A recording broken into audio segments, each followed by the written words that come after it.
This year marks the 50th anniversary of the Fiat X1, which was presented in Sicily in November of 1972. Much has been written about Fiat's brilliant mid-engine sports car, including 2 videos on this subject that are already on this channel. Still, I believe one of the most intriguing facets of X1 history is the one described in SAE paper number 890718, whose rather clunky title reads "The Building and Test Track Evaluation of an Aluminum Structured Bertone X1 Replica Vehicle." The key word here is replica, as the whole point of the experiment was to demonstrate how Alcan's adhesive bonding technologies could allow to more or less directly replace steel for aluminum, even in an existing body design.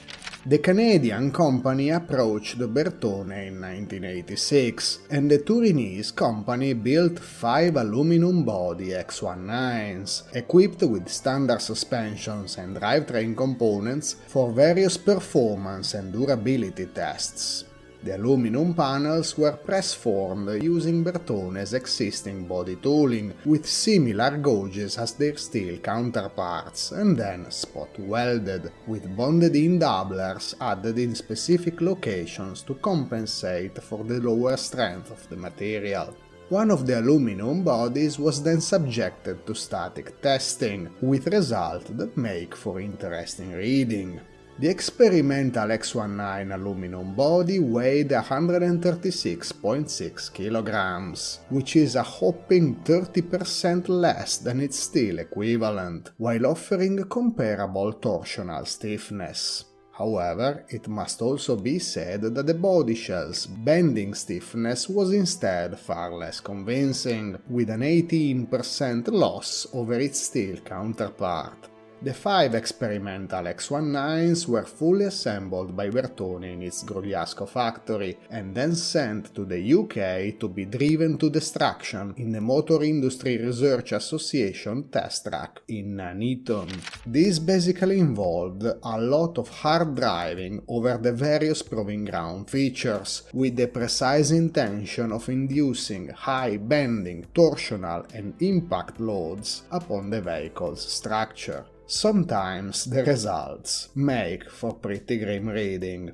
For example, after nearly 600 miles on the infamously unforgiving Belgian pavé surface, both rear suspension turrets cracked so severely that they had to be repaired to allow testing to proceed any further. However, the prototype aluminum bodies maintained their geometry throughout their various ordeals, and given that the X1's body design hadn't been optimized for aluminum and applying doubling panels had been impossible in some areas, that's a very impressive result indeed.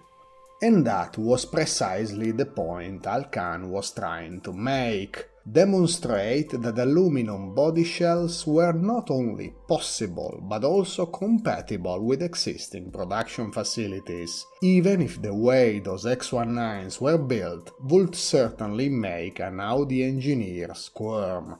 One of the aluminum-bodied Bertone X1s survives to this day in the Volandia Museum located in front of Milan's Malpensa Airport, together with the other 79 vehicles and prototypes that once formed Bertone's company museum collection. If it wasn't for the silver decals on the nose and the doors, there would be no way to tell it apart from the regular X1s parked alongside it, at least without bringing a magnet with you.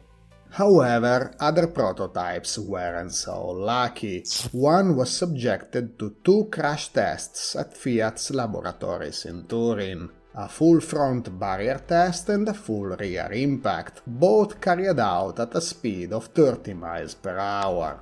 In the frontal crash, the aluminum X1 performed similarly to its steel counterparts, which meant it would have complied with the period's rather weak regulatory demands by an ample margin. But the opposite was true for the rear-end test, where the structure completely collapsed, leading to fuel spillage and consequent fire risk.